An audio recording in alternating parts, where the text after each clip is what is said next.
Hello everyone, I'm Julie, and I really feel like I'm giving Rory Gilmore today with the headband and the reading vlog. Anywho, I'm here to tell you about all the books I read in September, which according to my handy dandy book journal is 12?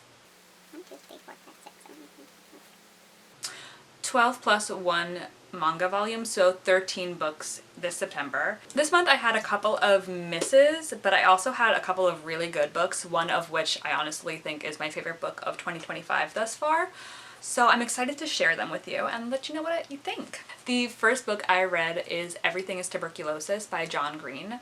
Shockingly, this was the first John Green book I've ever read. So this is a nonfiction book looking at tuberculosis. That's something you might not even think about because it's a cured disease, but hundreds of thousands of people still die from this disease every year, which is really eye-opening because, again, it's a cured disease. It's a really interesting look into our exclusive healthcare system and why certain people aren't getting the cure from this, why people are dying from this still today. It's very anecdotal in nature. John Green references someone he knows personally who went through having tuberculosis, so it's very emotional in that matter because you feel very attached to the people. I gave this book a 5 stars. I'd really recommend it. A very quick, easy read. And if you're looking to dip your toe into nonfiction, history even, science and health and medicine, this is a great start for you. The next book I read, I don't have as raving reviews for. I read a classic. I read Mrs. Dalloway by Virginia Woolf, and I gave this book a 3 stars. Womp womp. The formatting of it is very interesting, that there's no chapters. It's kind of just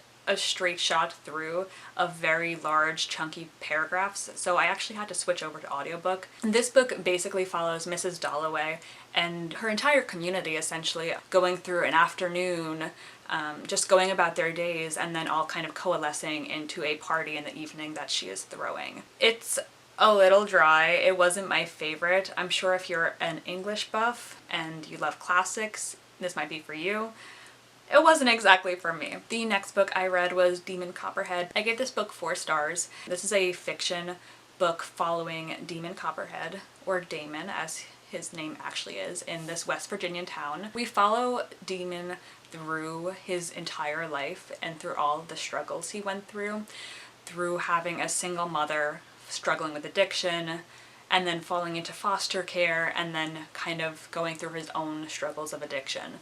It's a very sad read. It looks at America's opioid crisis very closely. You are rooting for Demon the whole time, and every time you think he's got it, he's turning his life around, it kind of just falls back down.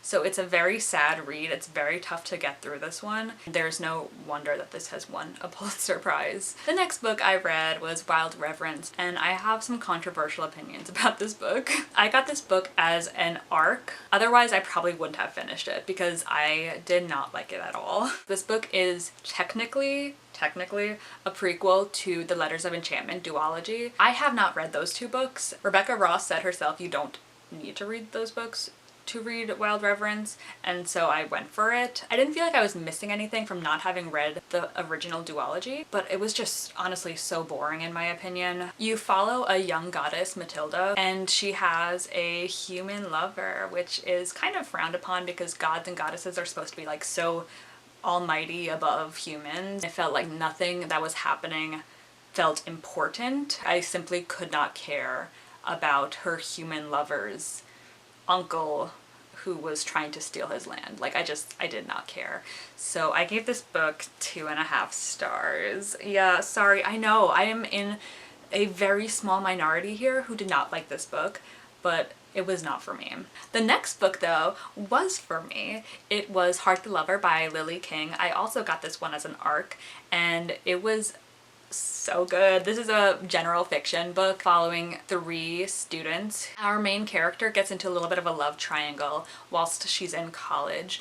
And, you know, she's dating one guy and then ends up dating his best friend. We kind of follow our main female character's life as she goes from college to having children, and then later in life when she comes across these 2 again. And I don't want to give away too much because it's a very short and concise book, but it just felt very powerful. This is under 300 pages, and I just felt so attached to these characters. I would definitely recommend this. It has academia vibes. So I gave that book 5 stars, but the next book I'm talking about is like 6 stars. This was my favorite book of the month, favorite book of the year, frankly. That is Daughters of Shandong by Eve J. Chung. This was her debut novel. I don't know what she put in it, but I ate this up. It basically follows a family during the Communist Revolution in China. This is a family that is steeped in Chinese tradition, where the women are basically useless mouths to feed. So in this family there are 4 daughters, and the grandparents are very unhappy with this. They're looking for an heir, a son. So when rumors start to spread that the communists are coming to take this family's land, and probably worse, the family flees, leaving behind the mother and her daughters. So then we follow this mother and her daughters through their struggles of trying to flee China to get to Hong Kong and then later Taiwan. I was just so thoroughly impressed by this debut novel. She has another book coming out in May, and you know I am sat and waiting for it. If you take anything from this video, it is to go and read that book. And then I wanted to start getting into some spooky books for the fall season. So I read The Staircase in the Woods. I really loved the synopsis of this book. A staircase appears in the middle of the woods, and a group of friends finds it, and one of them goes up and disappears. So the synopsis sounded really, really cool. I think the execution was not quite what I expected. It sort of just turned into like a haunted house type of book. All the rooms are changing, and this group of friends, how many years later, 20 years later, is trying to find their friend. It wasn't a personal favorite of mine. I gave it a 3 stars. It was alright. It just didn't leave a lasting impression on me. So at least once a month I like to listen to one history audiobook. I just feel like it's good for the brain and good for gaining perspective and knowledge and, you know, being an educated member of society. So this month I audiobooked Caste, The Origins of Our Discontent by Isabel Wilkerson. This novel looks at American racism as not racism, but a caste system, kind of comparing it to the more traditional thought of caste systems like the Indian caste system and even Nazi Germany. This was definitely a very disturbing and frustrating look at America's class divide. Another sad one, I don't know what I was on in September, but next I read The Kite Runner, which is sort of a modern classic these days. This follows a boy who grew up in Afghanistan and later moved to America with his father to escape war. I gave this book a 4.5 stars. I love reading books set in different countries with different cultures. I think it's really important to learn about people besides ourselves. Going back to some spooky books, I picked up You Weren't Meant to Be Human by Andrew Joseph White. This is the first book of his I have read. This is his first adult novel. This is like a queer horror book where our main character is a trans mute autistic man who is brought in by this hive of insects. This sounds so disturbing. It's because it is. And this hive essentially brings in people who are suffering, who can't really say no because they promise they'll protect them and care for them. But when our main character Crane gets pregnant and the hive is demanding he keeps the baby despite wanting to get rid of it, he really is questioning the hive's motives and if they ever actually cared for him.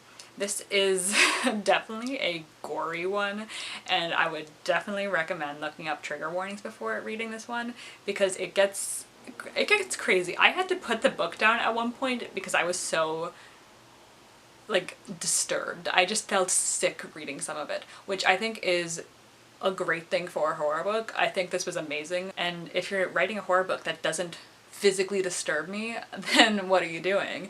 I gave this book a 4 stars, and if you're into horror books, I would definitely pick this one up this October. Probably the worst book I read this month was Zoo by James Patterson.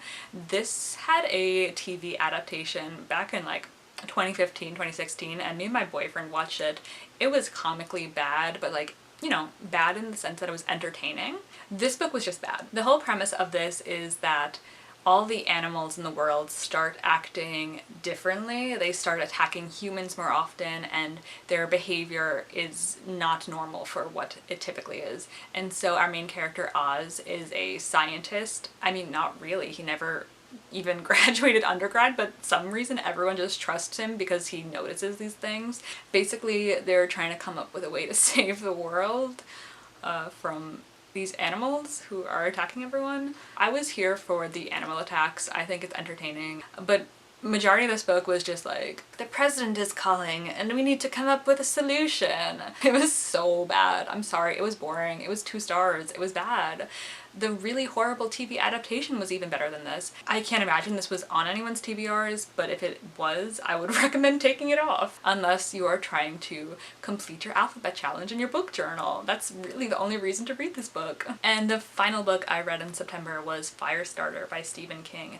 I am slowly but surely making my way through his backlog, and this was one of his earlier novels, and it definitely feels like a more recent novel of his, The Institute, has taken inspiration from this one, which I really like. Both of those novels include kids with telekinetic, pyrokinetics, basically just these powers, and the government trying to get a hold of them for their own uses. I preferred The Institute a little bit more than I preferred Firestarter. I still gave it 4 stars.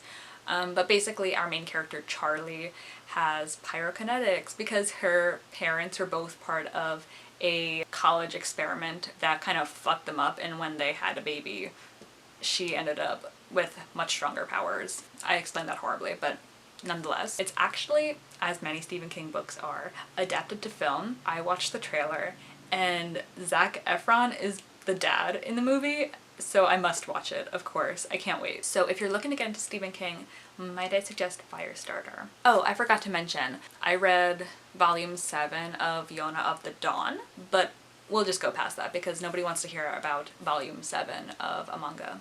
So those are all the books I read this September. Thank you guys so much for watching. Make sure to stick around because I think I'm going to be more consistent here.